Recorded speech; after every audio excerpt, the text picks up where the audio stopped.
Bienvenue à tous les amis dans ce nouvel épisode de Planète Ingé, le premier podcast qui donne enfin aux ingénieurs une place de choix dans le brouhaha des médias, pour vous permettre de comprendre l'actualité et ses enjeux grâce à ceux qui agissent, construisent, innovent et font bouger les lignes au cœur de notre société en pleine transformation. Ce podcast est entièrement coproduit avec ses auditeurs et ses invités, avec pour objectif que l'émission n'ait pas besoin de faire appel à de la publicité pour continuer d'exister.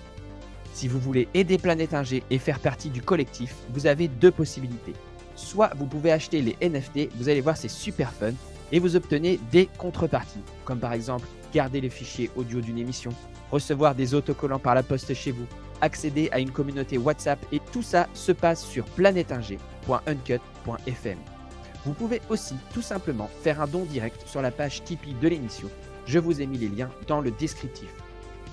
Enfin, je vous rappelle que pour que le plus grand nombre puisse profiter de ces témoignages exclusifs, il faut les partager autour de vous à travers vos réseaux sociaux favoris, LinkedIn, Instagram, Facebook, Twitter, par SMS, par WhatsApp, par email, par pigeon voyageur, par hibou. Partagez-le. Et surtout, n'oubliez pas de le noter 5 étoiles sur Apple Podcast. Merci à tous par avance. Allez, je vous laisse en compagnie de l'invité. Bon épisode à tous. Bonjour Koichi, enfin bonsoir Koichi, comment vas-tu? Bonjour Mathieu, ça va très bien et toi? Ça va, je te remercie. Vraiment un immense plaisir de t'avoir dans cet épisode de Planète Ingé. Je sais que c'est pas facile de faire sortir les Kenshi de leur, dojo et de les faire parler, donc je pense que c'est un épisode assez exceptionnel qu'on va avoir aujourd'hui, donc merci beaucoup de ton invitation. En plus, tu as un emploi du temps assez tendu. Bah, écoute, je te laisse te présenter, comment tu t'appelles? Quel âge tu as? Bon, bah, moi c'est Koichi Nakabayashi. Bah, là, je suis 6e dan, dans le kendo, j'ai 32 ans. Heu, Mon travail, c'est ingénieur, de service et spécialiste aussi pour la spectrométrie de masse, triple quadrupole. Donc, pour une Oh, entreprise américaine, donc, d'accord, Agilent Technologies. OK. Parce que moi, quand je regarde ton titre sur LinkedIn, c'est Field Support spécialiste LCMS QQQ chez Allegiant Technology. Ça, c'est pour embrouiller les gens, en fait. Ouais, c'est ça, c'est exact. Ouais. Mais bon, c'est vraiment, comme je t'ai dit, c'est une entreprise américaine, donc c'est vraiment comme ça que c'est nommé dans notre milieu. Donc, c'est, vraiment Field Support Specialist. OK Le et QQQ, le quadrupole. C'est un type de détecteur, c'est un appareil qui est utilisé en laboratoire dans différents, domaines d'activité, que ça soit la cosmétologie, l'environnement, pharmacologie et cetera. d'accord et du coup, tu as fait quelle formation, technique, toi? Tu un Si tu es dans l'épisode, c'est que tu as un niveau d'ingénieur, c'est assez, exceptionnel, enfin exceptionnel dans le sens où tu es en plus sportif de haut niveau, on y reviendra. Ouais, tout à fait, j'ai un parcours un peu atypique. Donc, à la base, en fait, j'ai fait un DUT biologie, génie biologique. Donc c'est un peu, comment dire? Plus dans tout ce qui est laboratoire pour devenir technicien. Après, du coup, je suis passé en licence professionnelle ou, en alternance, ce qui est vraiment pas mal, que, j'ai pu intégrer, une école et travailler en même temps. Donc, où j'ai travaillé, c'était à Gustave Roussy. Donc, j'ai fait des études en cancérologie et c'est à cet endroit-là que j'ai rencontré, mais par pur hasard, une formatrice, de de mon master, en fait. Et le master, bah, j'ai pu l'intégrer en étant en alternance à Gustave Roussy et en deuxième année, j'ai changé, je suis allé à Sanofi, de Vitry, dans le service oncologie, dans cancérologie. Donc je suis passé vraiment dans le laboratoire de recherche et développement en biologie.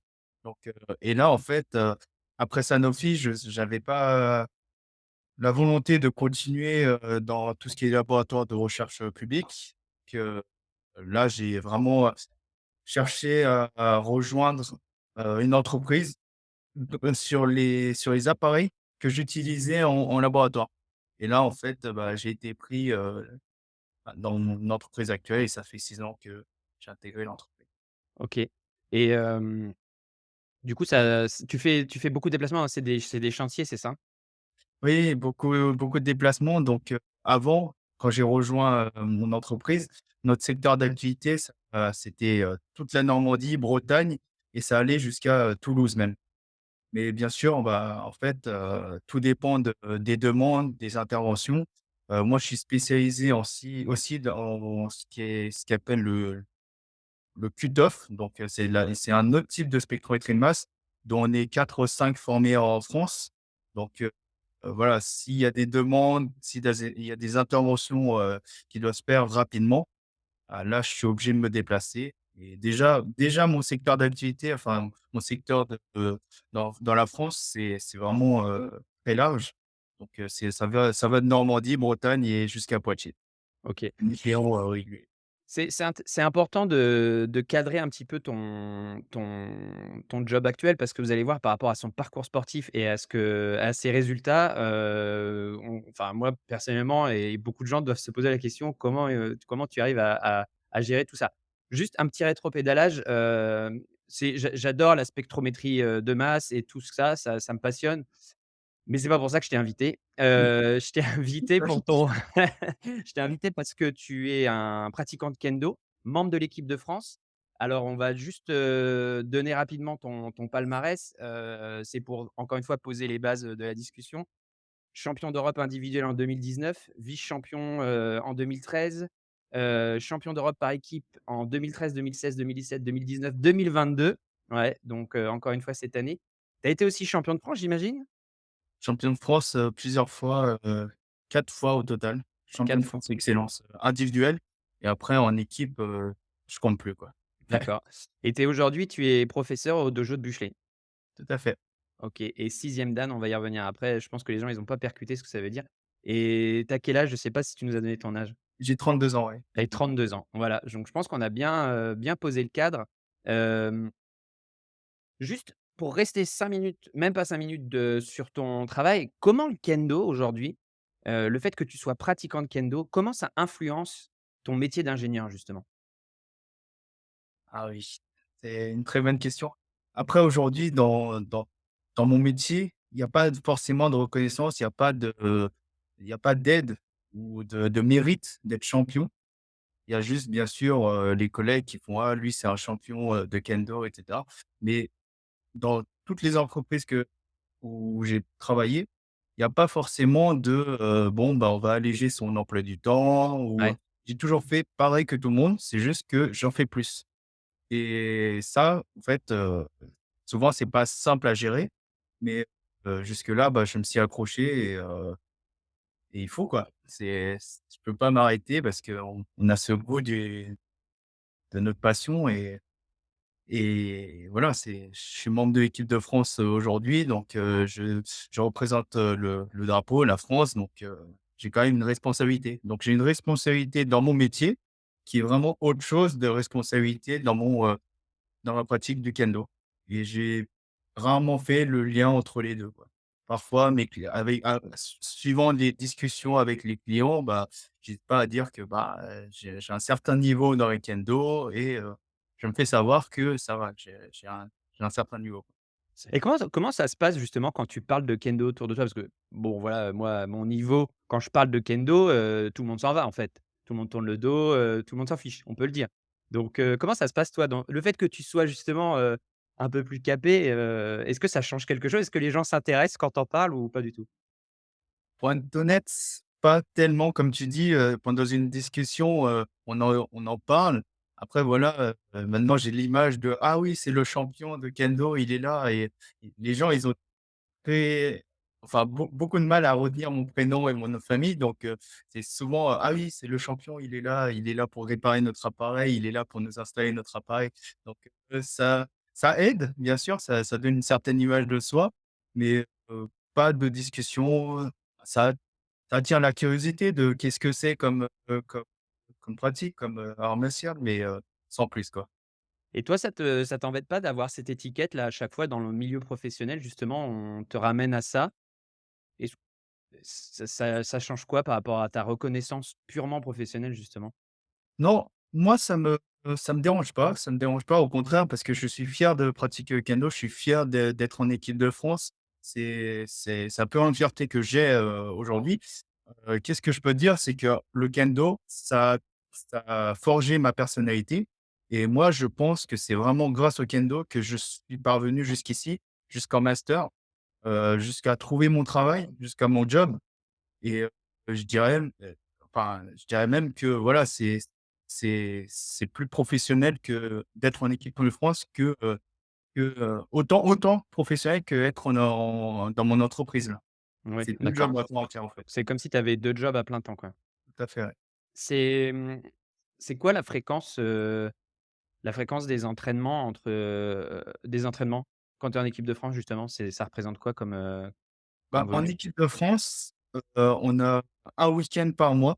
Donc, samedi, dimanche, on s'entraîne, avec toute l'équipe, mais c'est qu'un seul, week-end par mois.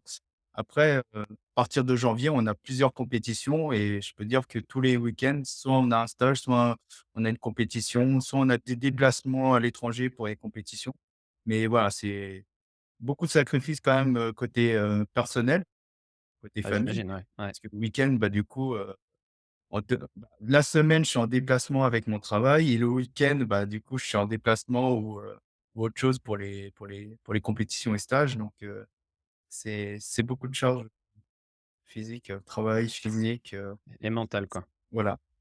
Et c'est un peu pareil pour les autres membres de l'équipe de France? Je regardais un petit peu certains noms, certains CV, je vois que c'est des gens qui sont tous en poste, qui travaillent.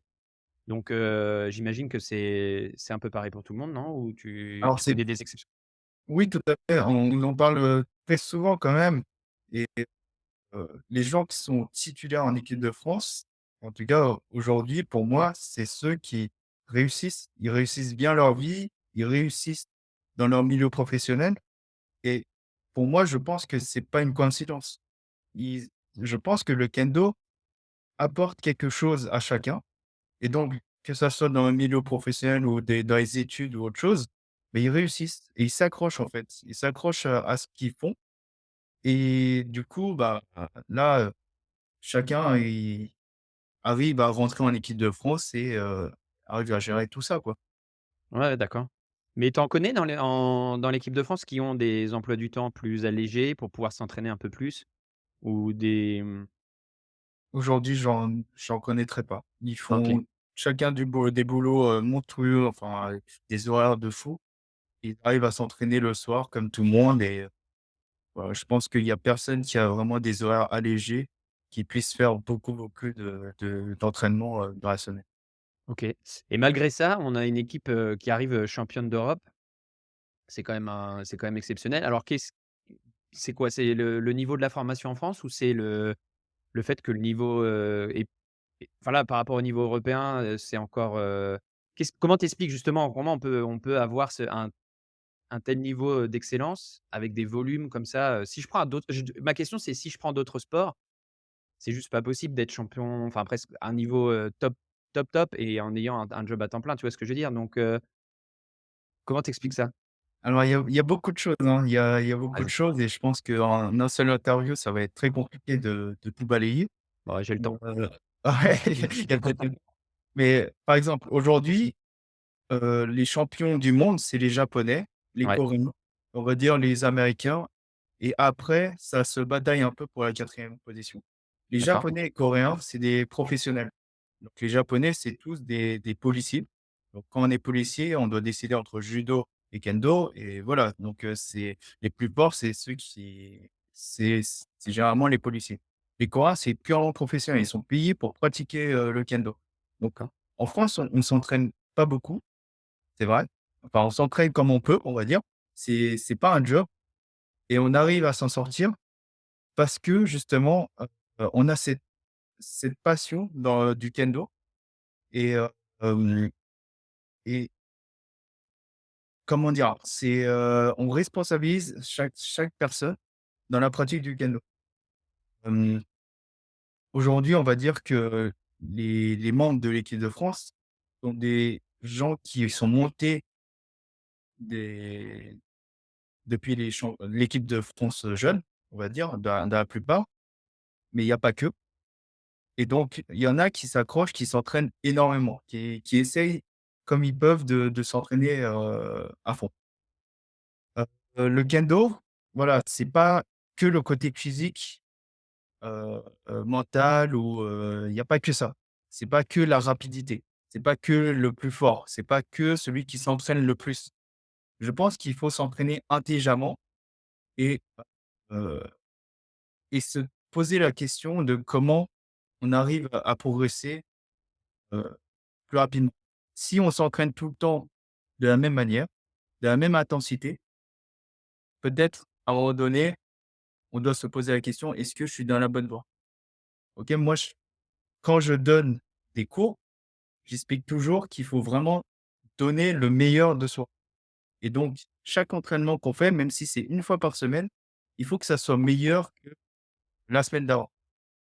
Nous, on arrive à évoluer de cette manière et en équipe de France, on a cette mentalité. C'est pas de faire le maximum de frappes, c'est le plus longtemps, c'est, s'entraîner intelligemment. OK. Donc pour toi, la définition de l'intelligence, c'est d'arriver à mettre, à se donner à 120-130-140 à chaque fois, même si la fréquence est pas, Après, c'est pas que, encore une fois, ah, voilà. c'est pas que, parce que l'intelligence, ça vient de quoi? C'est aussi de l'expérience. Parce que justement, nous, en fait, ceux qui arrivent en équipe de France aujourd'hui, c'est des personnes qui ont une certaine année d'expérience, tu vois? Donc, à un moment donné, on construit le côté physique, mais il y a dans le kendo, il y a beaucoup le côté mental et la pratique mentale, je sais pas comment les autres, le gèrent. Malheureusement, on n'a pas de coach mental ou, quelqu'un qui nous prépare mentalement, préparateur mental ou autre chose. Je pense que chacun est vraiment dans son monde et qui évolue individuellement. Mais comment évoluer dans la pratique, mentale, c'est pas simple. C'est pas simple, mais du coup, on se challenge les uns les autres, on élève le niveau et chacun se monte en pression et c'est un peu comme ça, en fait. Moi, personnellement, en équipe de France ou même, que ça soit au club ou dans d'autres clubs, comment j'ai pu progresser? C'est pas tout seul. J'ai toujours été soit en concurrence avec quelqu'un, soit en soutien avec quelqu'un. Donc en fait, on progresse avec des partenaires et c'est vraiment ça qu'il faut considérer. On n'est pas seul. Le kendo, oui, on est seul individuellement, on est on combat seul, mais je pense que de manière générale, on ne peut pas progresser tout seul. Un entraînement, on peut pas faire ça tout seul. Quand on s'entraîne avec quelqu'un, on est avec un partenaire, toujours avec un partenaire. Tout seul, je pense que c'est compliqué et là, je dirais qu'en équipe de France, on arrive vraiment à progresser parce qu'on est un groupe. On a travaillé depuis des années pour être un réel groupe et on progresse tous ensemble et maintenant, aujourd'hui, on a chacun une expérience. On est tous allés au Japon aussi pour faire des entraînements. La fédération a pu nous payer, auparavant des stages avec les meilleurs et ça, c'est une bonne expérience, quoi et Et ta recette à toi, pour progresser mentalement, j'ai compris qu'il y avait, le fait de progresser ensemble, mais ta recette à toi pour progresser mentalement aujourd'hui encore, tous les jours? moi, c'est pas évident. Bah, cette recette, elle est un peu étrange, on va dire, mais avant, en tout cas, peut-être pas aujourd'hui, avant, jusque-là, j'ai vraiment pu progresser parce que j'avais de très bons amis dans le kendo et qu'on s'entraînait tout le temps et ils sont très bons et justement, on était en concurrence en permanence. Souvent, je gagnais, souvent je perdais et on était en concurrence comme ça et on élève vraiment notre niveau de cette manière. Aujourd'hui, c'est la même chose, mais je dirais, enfin, avec mon expérience que j'ai aujourd'hui, en fait, à chaque combat, je veux juste pas lâcher prise. Je veux pas abandonner, je veux vraiment, contrôler mon combat, contrôler mon esprit et ça, c'est un travail je pense, qui nécessitait, de longues années De et longues années et aujourd'hui, grâce à mon travail où je suis souvent en déplacement. Quand je dis déplacement, je suis souvent, sur la route, sur la voiture et j'observe au loin et en fait, je suis tout le temps concentré et cette concentration que j'ai peut-être, en permanence évolué durant mes voyages, bah, en fait, je pense que je suis vraiment très concentré pendant mes combats également et au boulot, bah, au travail, quand je suis dans un laboratoire, bah, j'interviens, je suis concentré, je me fais un plan d'action et cetera et physiquement, je me prépare et je suis très concentré de ce que je dois faire à chaque fois. Donc dans mon boulot, ça m'aide aussi dans le kendo et vice versa. Le kendo m'aide pour le boulot aussi. Ouais. Ouais, c'est intéressant et tu pratiques, de la méditation, des choses comme ça, non, en dehors pour, ou de la cohérence cardiaque? Enfin, je sais pas, des choses, Je ne pratique pas spécialement, mais c'est vraiment dans l'expérience, j'essaie de comprendre OK. certaines choses, comment j'arrive à comprendre des choses, comment j'arrive à assimiler des choses. Je pense à ça, mais j'ai jamais eu de vraiment cours de méditation, ça j'ai jamais fait. Et c'est recommandé dans le kendo ou dans d'autres arts martiaux? On voit beaucoup, des japonais qui pratiquent, le zen ou des choses comme ça donc maintenant on est en 2022, on sait comprendre un petit peu pourquoi ils font ça parce que la méditation, la pleine conscience, c'est exactement ce que tu nous dis. Tu essayes d'être en pleine conscience. Alors tu le fais peut-être pas en méditation, tu le fais d'une autre façon, de ta façon à toi. Mais du coup, évidemment, si tu avais un préparateur, ça devrait, être, voilà, ça doit se rejoindre, non, ces choses-là? Tu Ça doit beaucoup aider, je pense, ça mmh, doit beaucoup aider. Aujourd'hui, c'est plus dans la pratique que j'échange avec, heu, les professeurs. Les professeurs nous amènent le côté, méditation, le côté, heu concentration. Ils nous l'apprennent en tout cas. Ils nous le disent sans dire que c'est de la méditation. ouais, c'est ça qui est intéressant, c'est qu'en fait, tu re dans ta pratique, sans être en posture de médiation, mais dans ta pratique, le kendo t'amène à cet état presque, à être dans la pleine conscience, en fait, quoi. Tout à fait, ouais, c'est dans la pratique, ouais. C'est en s'entraînant, c'est en challengeant les gens, c'est de OK, cette manière, tout à fait, ouais. OK. On a un peu digressé, je voulais traiter le kendo dans la deuxième partie, on en est là et c'est pas très grave parce que mais tu nous as parlé à un moment, j'ai entendu, tu nous as dit: «Voilà, j'ai beaucoup travaillé avec les partenaires, on s'est challengé». Donc ça m'amène à rembobiner un petit peu sur ton parcours de kendoka. À quel âge tu commences le kendo? Alors j'ai commencé à l'âge de 4 ans, Ah ouais, au d'accord. lycée international de Saint-Germain-en-Laye. Donc on avait une petite section, dans une école, donc c'est là où j'ai commencé. Et après, en fait, c'est avec, madame Kimura Keiko Sensei, donc qui est aussi professeure du Budo 11 à Paris, Paris 11e, où il y a beaucoup plus de jeunes et c'est là où j'ai rejoint, le Budo 11, après ça pour, être avec davantage de jeunes, comme moi, en fait.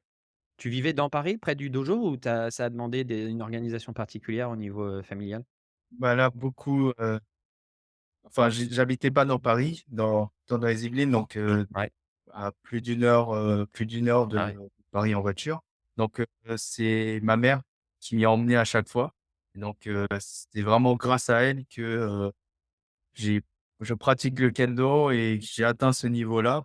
Quand j'étais jeune, bien sûr, je voulais faire plein d'autres choses. Je voulais absolument arrêter, je voulais plus continuer et Ah ouais, clairement, d'accord. c'est ma mère qui me poussait à chaque fois jusqu'à l'âge de, bah, on va dire 17 ans où je commençais à bien gagner les compétitions, à me faire des amis dans le kendo, partager la même passion et ça, c'est quand on arrive à ce point-là, on veut plus arrêter, quoi.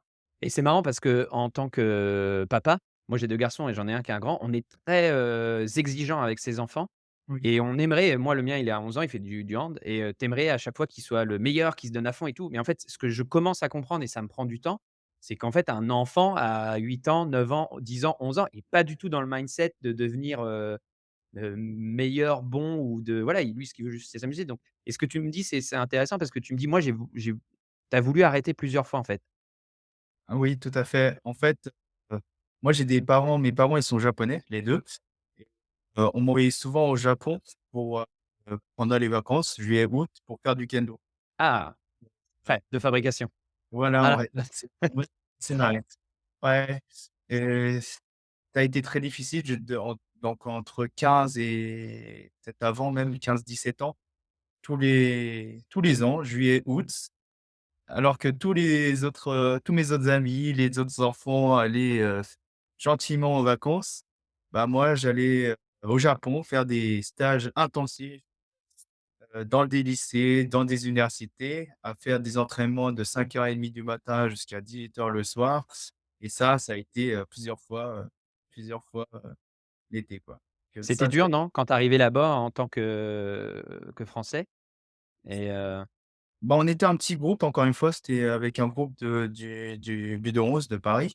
On était souvent 6, 7. Bon, les dernières années, on n'était plus que 3, mais on était un petit groupe, donc c'était sympa, c'était très dur, on souffrait bien ensemble, mais on progressait bien et à la fin, on voyait quand même l'effet direct, dans notre niveau, quoi. il y avait qui avec toi?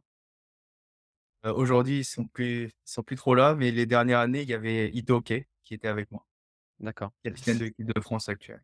d'accord et ouais, ça a dû forger des relations assez fortes quand même, j'imagine, Oui, oui, tout à fait, mais aujourd'hui, on s'en rend compte que, bah, maintenant, il y a dans tout le lot, il y a que moi qui est resté là, qui est continué jusqu'au bout. Après, dès qu'on a les études, la famille, un Bah, ouais boulot, les gens ne continuent pas, quoi. et qu'est-ce qui était le plus marquant, parce que du coup, tu es d'origine japonaise, mais tu vivais en France, donc tu as pas connu, le kendo, Japon école, donc quand tu Mmh. arrives la première fois au Japon pour un entraînement, puis même après avec la répétition des entraînements, vraiment quelle est la différence? Qu'est-ce que tu marquante par rapport à ton entraînement en France? Bah, c'est l'intensité des entraînements et pas comment dire, mais les jeunes sont programmés à faire ça, en fait. Dès le plus jeune âge, en fait, d'entre, ce qu'on appelle les senpai, kohai, la hiérarchie, que plus, bah, plus âgé, moins âgé et du coup, on voit cette différence de hiérarchie dès, les plus jeunes âges, quoi. Dès le collège, dès les lycées et en fait, les entraînements, ça ressort comme ça, quoi. Les plus jeunes doivent travailler beaucoup plus que les plus âgés et ils doivent pousser beaucoup plus loin et donc les entraînements, on sent l'intensité, par rapport à ça, quoi. D'accord. L'intensité, d'autres choses? Non, techniquement, tu te rends compte qu'il y a vraiment une différence, flagrante ou voilà, Alors, bon, techniquement, voilà, c'est le kendo, c'est, les frappes, c'est bien défini, hein, men, côté, dos, ski, tout le monde sait faire ça. Mais, voilà, c'est comment ils arrivent à le faire et comment ils programment la vitesse d'attaque, c'est ça qui est impressionnant. C'est ça qui est impressionnant et ils font ça dès les plus jeunes âges, quoi. Ça, c'est impressionnant. tu penses qu'il y a que ça, le fait qu'ils pratiquent depuis plus jeune ou il y a des toi, là-bas, tu as trouvé des exercices ou des choses qu'on apprenait plus en France ou pas en France? Est-ce que tu penses qu'on, doit du coup, est-ce qu'on peut rattraper un peu, ce retard ou tu penses que c'est fatalement, Alors, ça, c'est plus un sujet un peu compliqué, c'est que dans l'évolution, on va dire physique, de l'être humain. Je pense que vraiment heu, jusqu'au lycée, il faut s'entraîner vraiment, il faut faire de l'intensité, répétition, répétition. Le corps doit apprendre le kendo. Le corps doit se forger pour pratiquer un certain type de kendo, intensif et donc si dès le plus jeune âge, on a pu, travailler de cette manière, bah, après, ça devient beaucoup plus simple. À partir de tout ce qui est, université, police et au-delà, en fait, il y a vraiment autre chose que le côté physique, en fait. Vraiment le côté menace, vraiment, comprendre son adversaire, le regard et cetera, la respiration. Il y a beaucoup de choses qui rentrent en jeu et qui est justement quand on s'est bien préparé dès le plus jeune âge, on a beaucoup plus de facilité après. d'accord, mais tu penses qu'un adulte, s'il met de l'intensité, de la générosité, de la répétition, arrive quand même à rattraper, Tout à fait, ouais. Moi, je pense que c'est faisable et l'avantage de quelqu'un de un adulte, par exemple, ils vont comprendre plus facilement le sens des exercices et du coup, les menaces, la distance, on a plus cette notion-là, quoi. Après, le plus d'accord. difficile, je pense que tu sais ce que c'est, mais c'est physiquement, ne pas être raide, c'est difficile. Quand on commence un peu tard, bah, justement, il faut peut-être faire des travails d'assouplissement ou autre chose pour, pallier cette différence, par rapport à un jeune à une personne qui a commencé dès le plus jeune âge, quoi. Ouais, je comprends et donc on revient un petit peu sur ton histoire de Kenshi, que à quel moment ça fait tilt dans ta tête où tu comprends que, tu vas être, un peu meilleur que les autres, voire meilleur que les autres? Alors, moi, je me suis jamais considéré meilleur que d'autres. Ça, D'accord, c'est quelque chose de clair. Dès même quand j'étais jeune, je me disais jamais, j «OK, je vais battre cette personne très rapidement» ou autre chose. Moi, déjà, j'aimais beaucoup me dépenser. J'étais un petit jeune, énergique, enfin, je courais partout et le kendo, c'était parfait pour moi parce que, où je m'entraînais, c'était très, très physique et à la fin, j'avais plus d'énergie et le fait de ne plus avoir d'énergie, bah, j'étais détendu et j'étais vraiment content et c'est ce que j'obtenais à chaque fois, en fait.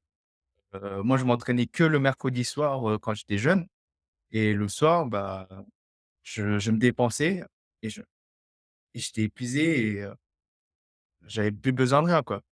Et là, aujourd'hui, pareil, je me dis pas: «Je suis plus fort que telle ou telle personne». Je je sous-estime personne, qui se retrouve en face de moi et je me donne à 200. Vraiment, je laisse pas et peut-être mon défaut à vouloir, vraiment écraser l'autre ou je sais pas, mais d'être trop méfiant. Mais en tout cas, c'est ma façon d'être à 200 même pour des petites choses. Donc même pour des petits exercices, bah, je suis là à crier très fort, à frapper très fort et voilà et même pour des petits jeunes, bah, je vais pas être je vais pas être brutal ou autre chose. J'ai pas besoin de la force pour montrer que je suis plus fort. Mais je vais jouer, plus techniquement, me déplacer et je consommerai autant, d'énergie pour, n'importe qui, pour un jeune, pour un débutant, un moins débutant, un très performant, un haut niveau et cetera. Mais c'est vrai que pour avoir pratiqué avec toi, du coup, c'est intéressant parce que vu ton niveau et pour avoir croisé d'autres pratiquants, haut gradés, on a parfois, et je commence à le comprendre que certains haut gradés, bah, en fait, ils ont pas envie ou ils te font travailler, c'est pas très intéressant. Il y a des fois, on voit dans leurs yeux qu'ils sont en train de penser à leur liste de courses. Mmh. Mais, mais toi, pour le coup, à chaque fois, tu es à fond, quoi. Tout le temps, tout le Ouais, temps. ouais, ouais et ça, c'est très respectueux, on le sent et enfin, on apprend énormément. Enfin, moi, j'ai trouvé que c'était une expérience, d'apprentissage, vraiment intéressante et je reviens, ton intégration au groupe France, à quel moment, bon, il y a peut-être pas beaucoup de bon, tu étais déjà au Budo 11. Alors, pour expliquer aux gens un peu, Budo 11, c'est un peu le club historique. Enfin, je peux te laisser expliquer d'ailleurs, c'est le Bah, club historique en France, pour, la formation des champions, non? C'est c'est quoi? ça, enfin, pas des champions, mais c'est un club qui se trouve, Paris 11e, dont le président s'appelle, Guy Rolland Mmh. et du coup, c'est là où il y a une section jeunes dirigée par madame Kimura, où il y a vraiment tout un groupe de jeunes, très bons, très performants et dont elle a créé des on va dire des élites jeunes pour, les envoyer au Japon, l'été et s'entraîner, D'accord, donc ça continue encore ça? je ne sais C'est pas si ça continue, mais ah, il y a beaucoup de nationalité japonaise, donc des parents, dont un des parents sont japonais et les jeunes, bah, ils pratiquent le kendo pour continuer à faire quelque chose, à continuer la culture japonaise, quoi et donc ils sont vraiment très bons et les entraînements aussi sont très difficiles. d'accord. Donc et en fait, ce club-là, bah, il y a la section adulte qui performe aussi parce que justement, il y a toujours, un lien entre les jeunes qui vont passer dans les adultes et en fait, on est déjà en nombre de pratiquants, on est un des clubs les plus élevés, donc je crois même que c'est le club le plus élevé en Europe. Donc en Ah ouais? Europe, on est en nombre de pratiquants les plus élevés, quoi. D'accord et du coup, ma question, c'était comment ça se passe l'intégration dans l'équipe de France, justement? Ton passage Alors de moi, ça a été très basique, hein, dans mon passage en équipe de France. J'ai intégré, dès l'équipe, junior à l'âge de, 17 ans. Donc heu, j'étais dans l'équipe de France jeune et donc c'est la première année où on faisait un championnat d'Europe, junior par équipe. d'accord, Avant, il y avait que les individuels, il y avait que 3 pratiquants. À ce moment-là, ils ont introduit le côté, équipe pour les juniors et donc là, c'était en Portugal en 2007, je me souviens et donc j'ai fait, champion d'Europe individuel, donc junior, en finale avec, Jean Carpentier, de Lille et en équipe, nous avons gagné aussi, haut la main, les championnats d'Europe, juniors. OK. Qu'est-ce que tu ressens, ta première victoire européenne? C'est quoi, il y a eu une Marseillaise, non? Il y a un podium, il y a une Marseillaise? Bien sûr, il y avait tout ça et bon après moi depuis que je suis jeune, je connaissais vraiment l'équipe, même, adulte, l'équipe de France adulte. J'aimais beaucoup les challenger et tout, même si, voilà, c'est le petit jeune qui essaie de les taper et ça devrait bien les faire rire. Mais, du coup, s l'ambiance, j'ai beaucoup aimé l'ambiance équipe de France et aujourd'hui, je suis encore en lien avec des gens qui étaient en équipe de France et je les adore, quoi. C'est eux qui m'apportent le maximum d'expérience, le maximum de conseils, même aujourd'hui, quoi. Ce qui est ce qui est normal, on apprend tout le temps des choses et c'est ça qui m'avait marqué. C'est le fait de gagner, bah, tout le monde saute de joie. Il y a beaucoup de fier d'être, en équipe de France, fier de représenter la France et d'avoir gagné, quoi. Individuel, équipe et à ce moment-là, il y a mes parents qui étaient là et aussi fiers d'avoir gagné ces championnats pour eux, quoi. Surtout à ma mère qui, durant plusieurs années, elle m'envoyait, elle me conduisait jusqu'à Paris, alors que c'est pas facile de conduire dans Paris et voilà, j'ai pu atteindre ce niveau et voilà, j'étais content parce que je connaissais pas mon niveau européen et de les avoir gagnés, bah, on sent quand même une petite fierté Ouais, d'avoir autant combattu, autant s'entraîner et voilà, s'adapte d'atteindre son niveau. et du coup, par contre, tu arrives en championnat du monde. C'est quoi ton meilleur résultat en championnat du monde, d'ailleurs? Bah, championnat du monde individuel, j'ai pas fait grand-chose. Juste en 2018 en Corée, j'ai rencontré un Coréen en 8e ou 16 de finale, mais pas plus. En Ah ouais, individuel, je suis pas allé vraiment très loin, mais c'est surtout par équipe. Par ah en équipe? équipe, on a fait 2 fois quart de finale où on rencontre, le Japon et la Corée. Ah ouais, Ouais. gros morceau, quoi. Pas de bol sur le tirage C'est ça, à chaque fois et bon et après 2015 au Japon, on a rencontré les États-Unis dans les poules. Donc, là les ouais, prochains championnats du monde, on aimerait bien faire quelque chose. c'est quand les prochains championnats du monde? Prochain championnat du monde, ce sera en 2024, en Italie. 2024 en Italie. Ah ouais, c'est pas tout de suite. Ah oui, il y en avait eu en France, mais qui ont été annulés, c'est ça? C'est ça, tout à fait, ouais. Ah, c'est dommage et ils ont pas reprogrammé, Non, non, ça a pas été prévu à cause du covid, ça a été annulé. D'accord, c'est dommage. Mais du coup, ma question c'était, est-ce que maintenant tu te sens encore plus confiant ou tu sens qu'il y a toujours il y a un plafond de verre ou comment tu vois les choses justement au niveau mondial? Alors confiant, j'ai toujours été confiant, en tout cas avec l'équipe. Par contre, oui, que ça soit le niveau européen ou mondial, il y a une nette progression par rapport à avant. Donc il faut continuer à s'entraîner, à s'entraîner plus dur et je sais qu'il nous manque encore quelque chose pour, vraiment, être, sur le podium, quoi. Et Mais tu l'espoir de l'avoir, ce quelque chose, vous maintenant ou pour les générations d'après? tout à fait, on a toujours l'espoir et je sais qu'un jour on aura cette médaille, aux championnats du monde. Au niveau fédération, il y a un plan de route qui est clair, établi pour emmener une équipe justement sur un podium. Si on prend d'autres disciplines, on voit bien, enfin, tu vois, par exemple, je prends l'exemple, bah, par exemple du rugby, la génération qui est aujourd'hui là, au top niveau, elle vient pas de nulle part. Elle vient de c'est des gamins qui a 20 ans, on voilà, il y a eu un plan de route. Est-ce qu'aujourd'hui au niveau de la fédération, il y a un plan de route clair pour dire: «OK, on est là et dans 10 ans, on veut être sur le podium», quoi? Oui, tout à fait. En fait, là, on y est en plein dedans, quoi. Donc, ça fait depuis que j'ai intégré, l'équipe de France, en fait, il y a eu plusieurs, coachs, mais ça ne veut pas dire plusieurs, plans de route. Chacun avait vraiment l'ambition de faire progresser les plus jeunes, heu, pour justement, atteindre ce niveau qu'on a aujourd'hui et justement, pour avoir la petite médaille au championnat du monde. Et aujourd'hui, bah, je pense que c'est à moi pas que moi à moi, mais un des plus, expérimentés en équipe de France, de justement transmettre le flambeau et de vraiment de faire partager l'expérience que j'ai donc depuis, les années qui ont suivi. Parce que justement, il y a eu beaucoup de choses qui ont été faites et principalement des voyages, au Japon, en Corée et ça nous a permis d'atteindre ce niveau-là et de créer une réelle équipe. OK. Mais si tu pouvais, changer quelque chose là, d'un coup de baguette magique, tu changerais quoi? Je changerais quoi avec un petit coup de bah, non, franchement, là, j'ai rien à changer, c'est nickel, quoi. On peut Franchement, il est souhaiter quand même, au niveau d'une professionnalisation peut-être un peu plus du statut des membres de l'équipe de France pour vous permettre d'avoir des volumes d'entraînement, plus importants, voyager un peu plus, non?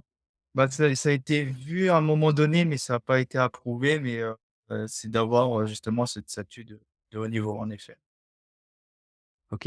Et quand vous avez ces titres européens, tu sens un engouement au niveau, de la presse nationale ou non, ça a rien changé, Ça a rien changé pas du tout? principalement, mais on essaie de donner, beaucoup de communication. Et là, justement, moi, à mon niveau, c'est plus dans mon club que j'essaie d'évoluer et de donner, Ouais. le maximum de communication pour faire connaître le local. Ouais, c'est ça. Bah, d'ailleurs, merci d'avoir accepté l'interview avec, mes millions d'auditeurs, tout de suite, ça va faire un Oui, boom. tout à fait. C'est ça. Mais, non, il y a pas trop de, même, donc les féminines aussi, hein, performent très bien et vraiment, pour le coup, quand on suit un peu les médias sportifs, on a un peu pas mal de sports quand même dont on parle, mais alors le kendo, rien du tout, quoi. Le week-end, l'année dernière, le week-end des championnats d'Europe, l'équipe de France fait première, l'équipe de France féminine fait première. Mmh. Le premier masculin, c'est un Français. Tout à fait. La féminine, je me rappelle plus, tu m'excuseras, c'est une Française ou la première féminine? Enfin, heu, bon, Première féminine, non, c'est une non, dame. enfin bon, peu importe, super résultat. Voilà, on n'a même pas une ligne, dans l'équipe, quoi. Enfin, ça qu'est-ce que tu ressens par rapport à ça? Est-ce qu'il y a un peu de frustration? Pas de frustration, franchement, pas tellement parce que depuis des années, ça a été comme ça.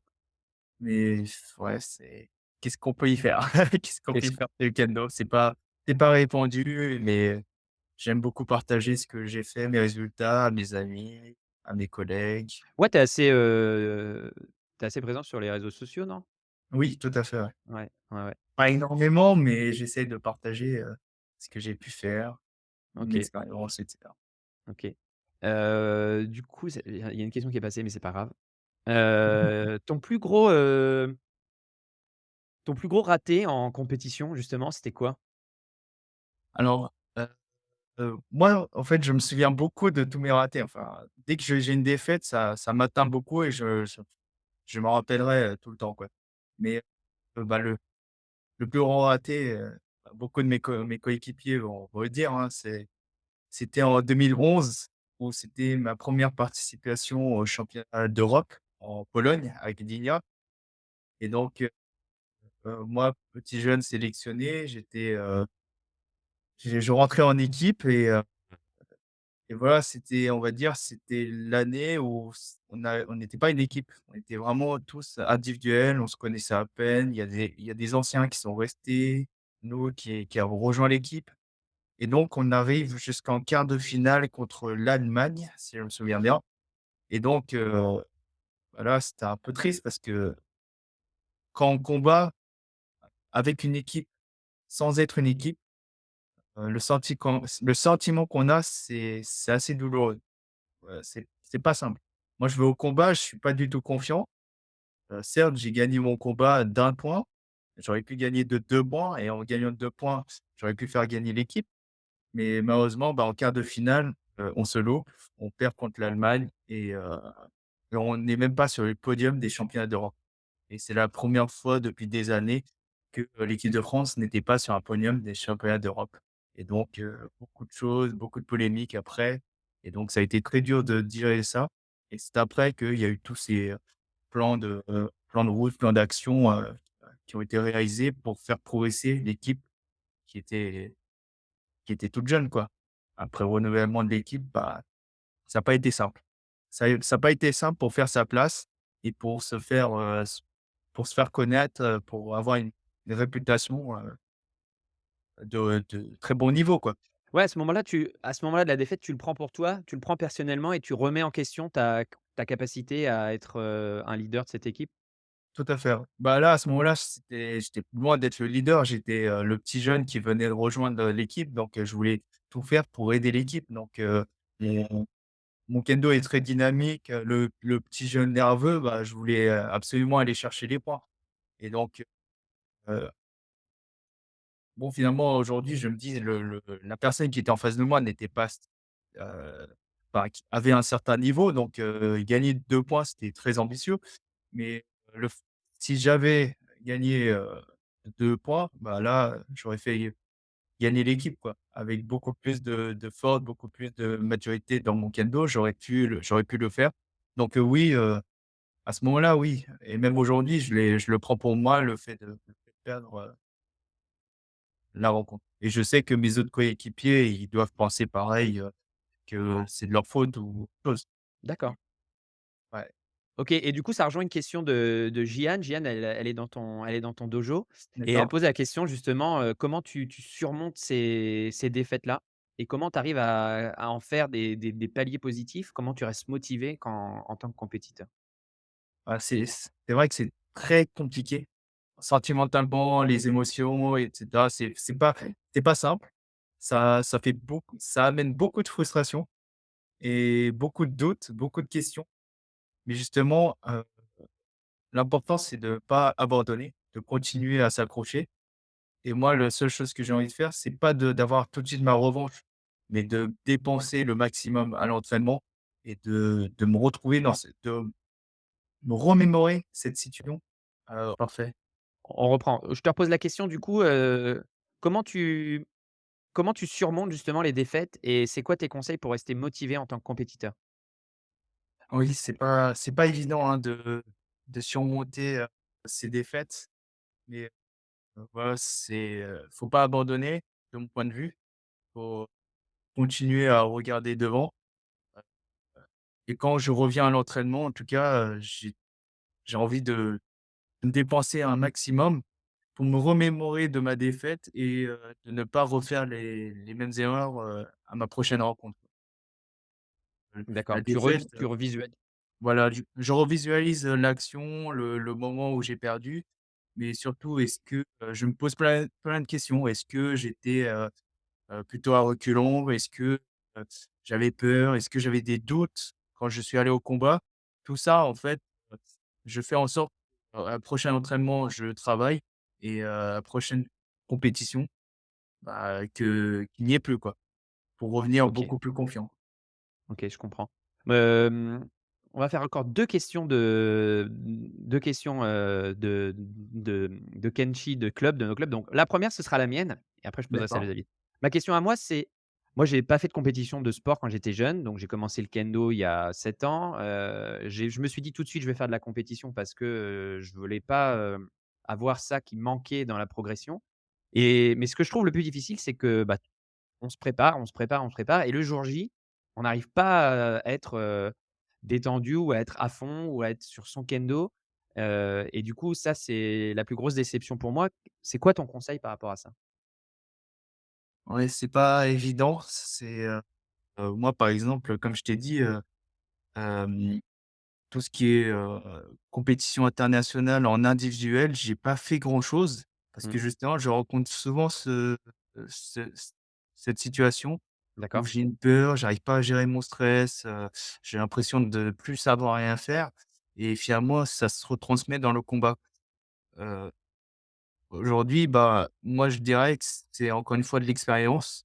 Il faut faire beaucoup de compétitions, il faut beaucoup, essayer de se mettre en situation de combat en club, je sais que c'est très difficile à faire, mais je pense que c'est par expérience, en faire et continuer à en faire et même si on rate, bah, tant pis, c'est une expérience.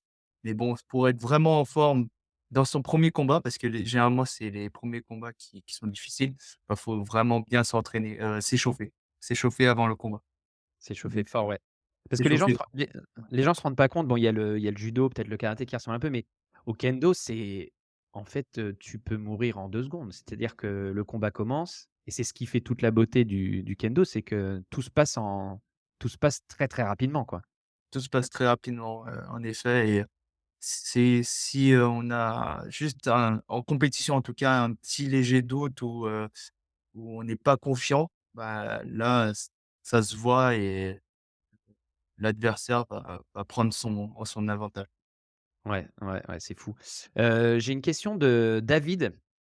Oui, Alors, c'est marrant parce que David pose une question, mais bon, moi j'ai lu, un livre et la dernière fois et dans le livre, un grand maître Huitème Dan disait: «Je ne donne pas ce genre de conseils». Alors on va voir si toi tu vas en donner un. oui, David on dit: va «Quel voir. axe quel axe de progression donnerais-tu pour quelqu'un qui veut passer son 5e dan?»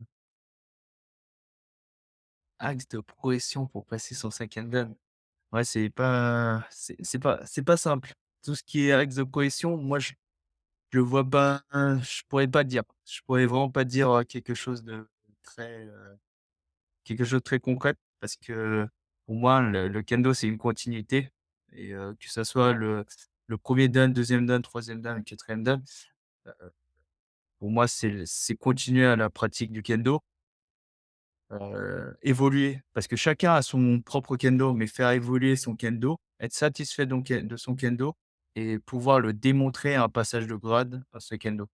Et les grades, ça se passe avec enfin, durant un passage de grade, ça se compte en 2 combats.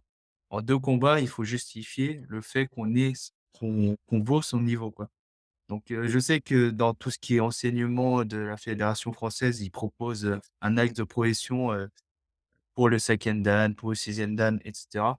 Mais de mon point de vue, ça, c'est mon avis et mon avis seul. C'est que justement le kendo, c'est une continuité et faut pouvoir à ce niveau-là, pratiquer avec beaucoup de gens, beaucoup de personnes et beaucoup de personnes, expérimentées et non expérimentées. OK, donc moi j'adore pratiquer avec des 7e dan, des 6e dan et cetera. Mais j'aime beaucoup aussi pratiquer avec des moins forts, des kyushas, des débutants ou, des gens qui viennent de commencer et je pense il faut connaître tout ça. Faut connaître, faut le connaître, faut le comprendre et faut expérimenter. Mais qu'est-ce que tu recherches justement quand tu pratiques avec un débutant ou même avec un haut gradé? Tu te poses, quels sont tes axes de recherche toi justement? Alors moi, mon enseignement dans le kendo, c'est, beaucoup de déplacements. Heu, Dans le kendo, si on se déplace pas, pour moi, on peut pas pratiquer correctement le kendo. Donc dans l'échange, je veux vraiment faire comprendre aux pratiquants qui vient de débuter, de se déplacer, de se donner et de la même manière, avec quelqu'un de plus fort. Bah, en fait, je pratique mon kendo et mon kendo, c'est le déplacement et se donner vraiment, à fond, quoi. Se donner à fond, c'est quoi? C'est lâcher prise, lâcher le mental. On est nous, seuls, avec l'adversaire qui est en face et si on recule, si on fait que se protéger, bah, ça devient plus intéressant. Si justement, on se donne, on se lance, on porte des attaques et même si on se fait contrer, même si, on rate notre attaque, bah, en fait, pour moi, c'est une expérience. Même rater sa frappe, bah, en fait, OK, de cette manière, je l'ai raté, mais peut-être la prochaine fois, si je le fais différemment ou différentes manières ou à un différent tempo, peut-être, je réussirai, à marquer. Donc, voilà, chaque personne que je retrouve en face de moi, je veux absolument qu'elle se donne, heu, à fond et quand je dis à fond, c'est vraiment dans le corps et l'esprit. OK. Bah, excellent, je pense que ça, c'est des bons axes de progression, pour tout le monde. Dernière question, Oui. qu'est-ce qu'on qu tu es 6 dan aujourd'hui, tu as 32 ans donc voilà, tu es jeune. C'est quoi tes c'est quoi tes attentes, tes espoirs, tes objectifs, dans le kendo justement? Dans le kendo, bah, c'est pas que le grade, mais, en fait, dans ma pratique du kendo, il y a une limite aujourd'hui. Il y a une limite, c'est que encore une fois, j'ai dit que le kendo, c'est pas que le physique, c'est pas celui qui est le plus rapide qui gagne, c'est pas du tout ça. Aujourd'hui, je pratique avec des 7e dan, des 8e dan et j'apprends beaucoup de choses dans la menace, dans la posture, dans tout ce qu'on veut. Dans Et là, ça va très loin, hein, dans la pratique du kendo, dans la connaissance du kendo et moi, je veux expérimenter tout ça et comprendre davantage le kendo à proprement dit. Genre, si je vais au Japon, bah, j'aimerais bien, pratiquer avec beaucoup plus de huitièmes dan et qui vont me donner beaucoup plus de conseils et bien sûr, je pense que, ce que je veux dire, c'est d'amener mon kendo au plus haut niveau et d'atteindre le septième dan et un jour, pourquoi pas le huitième dan et juste je partage une expérience qui marque énormément, c'est quand on va au Japon, bah, je suis quelqu'un d'assez, physique, virulent, j'aime bien, on va dire, la bagarre au kendo et j'étais dans des échanges de combats avec, des huitièmes dan. Il y avait beaucoup de huitièmes dan et quand on dit huitième dan, on peut pas le passer, très rapidement, hein. C'est des personnes âgées qui ont vraiment, 70, au-delà de 70 ans et physiquement, ils tiennent pas debout, quoi et donc moi, je me suis dit: «Le petit jeune qui arrive dans cet échange, bah, je vais en inviter un petit vieux» et du coup, je me suis dit: «Je vais le bousculer» et je suis allé à fond. Je peux te dire que j'ai pas vu le jour, quoi. Le petit vieux, bah, il m'a démoli, j'étais essoufflé, c'est moi qui tenais plus debout à la fin et lui, bah, là, je me suis rendu compte de la différence de niveau, quoi. Ça venait d'où C'est la un différence de niveau? Ça venait d'où justement? Tu arrives à mettre des mots là-dessus? Tu arrives à visualiser? Parce que c'est important pour progresser.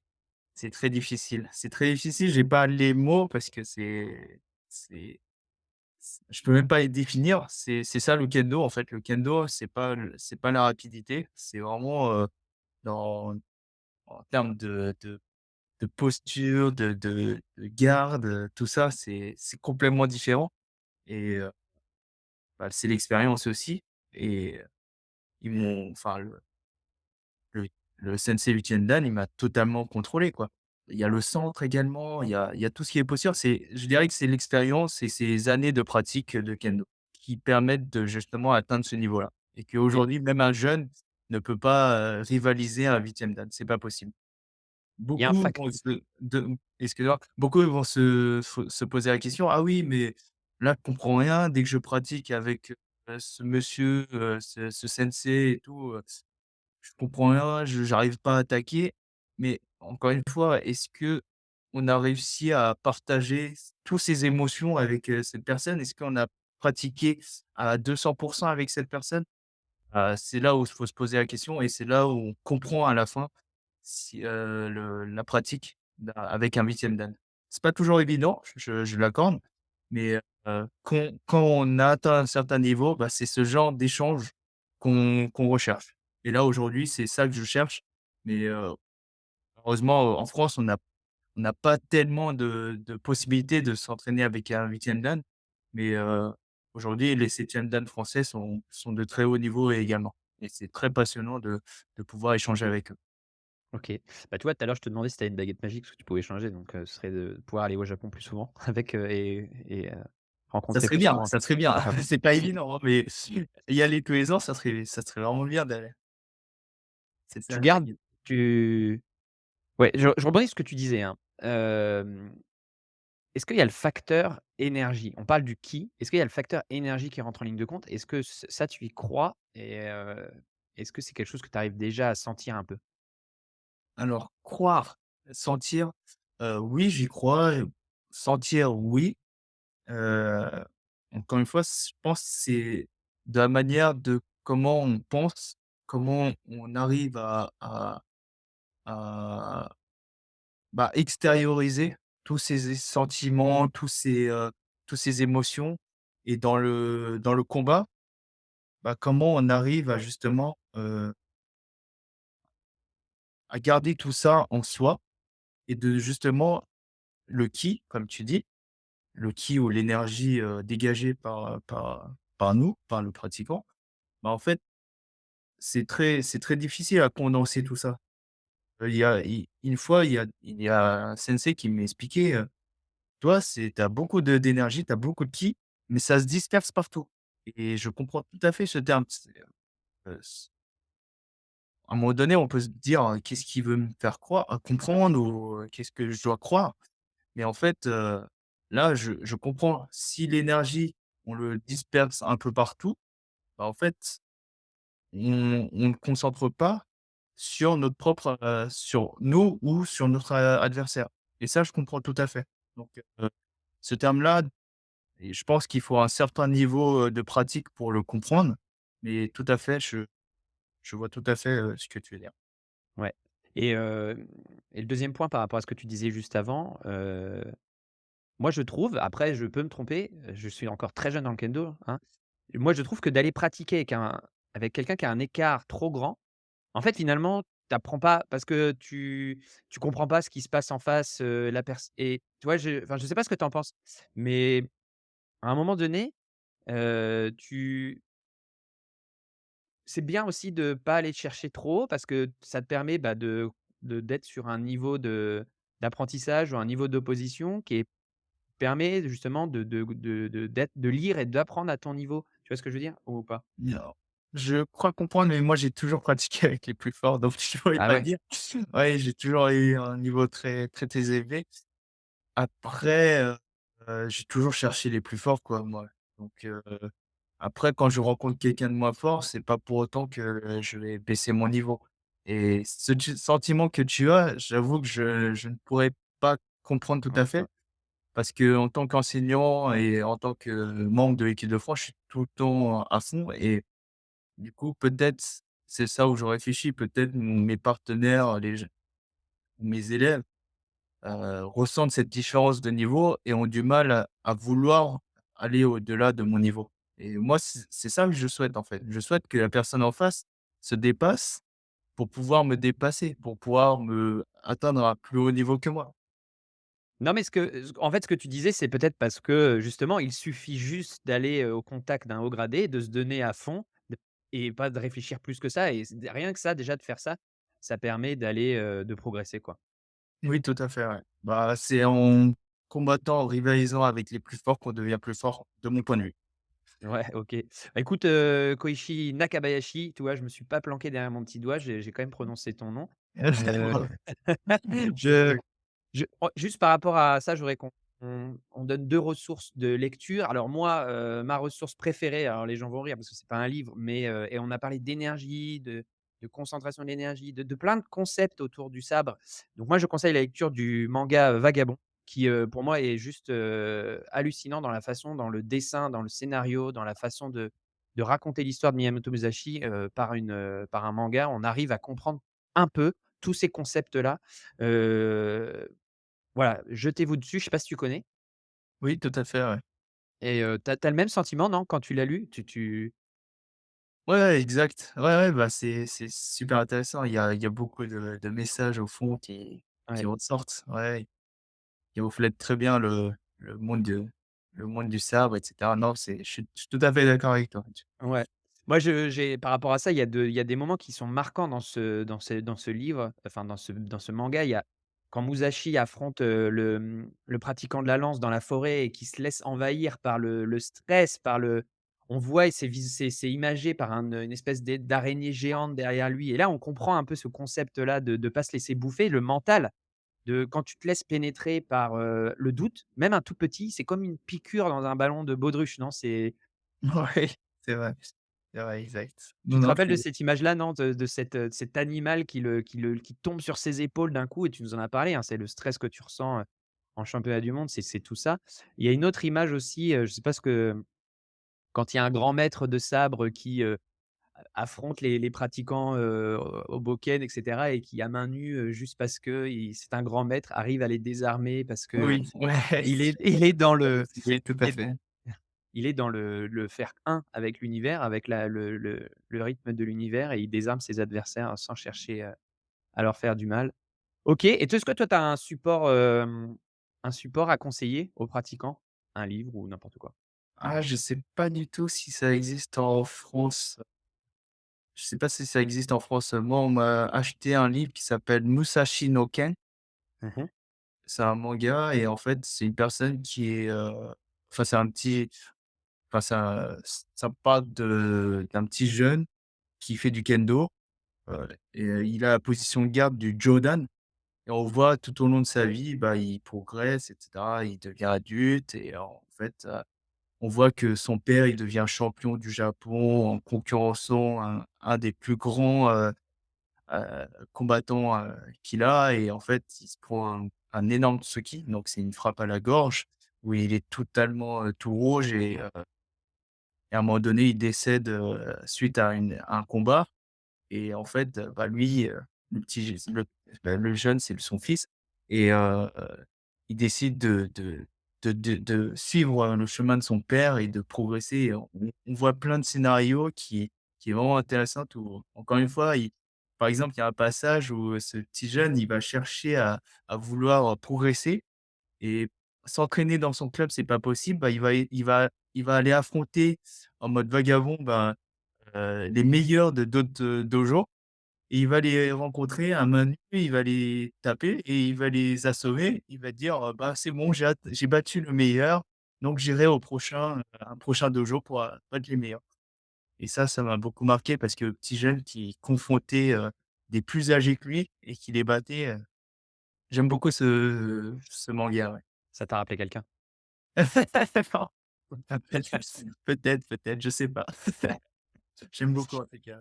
Bon, bah, ce sera le mot de la fin. Si vous voulez progresser, dans la vie et au kendo, allez, vous confronter, à tout le monde, à la plus grande diversité d'adversaires possible. Je sais absolument pas comment je vais découper cet épisode. Je voulais en faire 2 parties, ou peut-être que je le laisserai en un parce qu'on a vraiment tout mélangé, c'était hyper dense. Merci beaucoup Koichi. Tu le mot de la fin? Je laisse toujours la minute promo aux invités, hein, je sais pas si tu veux faire une Ah c'est vrai? promo ou leur lancer un Merci. appel ou ce que tu veux, c'est ta minute à toi, tu dis ce que tu veux. Non, merci Mathieu et du coup, tu as dit le mot, hein, il faut se confronter aux meilleurs. Donc je vous attends tous pour me confronter, pour vous battre, en face de moi. Je vous OK. attends tous. Bon, bah, le rendez-vous est pris. On te contacte comment si on veut te poser une question ou voilà, échanger avec toi? Oh, il y a pas de souci, soit, LinkedIn, Facebook, Insta, le club de Buchelet Budo Club, je suis disponible un peu partout, quoi. OK, super. Bah, j'espère que vous avez apprécié cet épisode. Désolé pour les non pratiquants de kendo, on a peut-être donné des termes qui étaient pas assez explicites. Bah, si vous avez des questions, vous me demandez. Mais je pense que c'est un épisode qui va plaire à tout le monde, pratiquant ou non pratiquant. Merci beaucoup Koichi et puis, rendez-vous au Merci. prochain épisode. Voilà.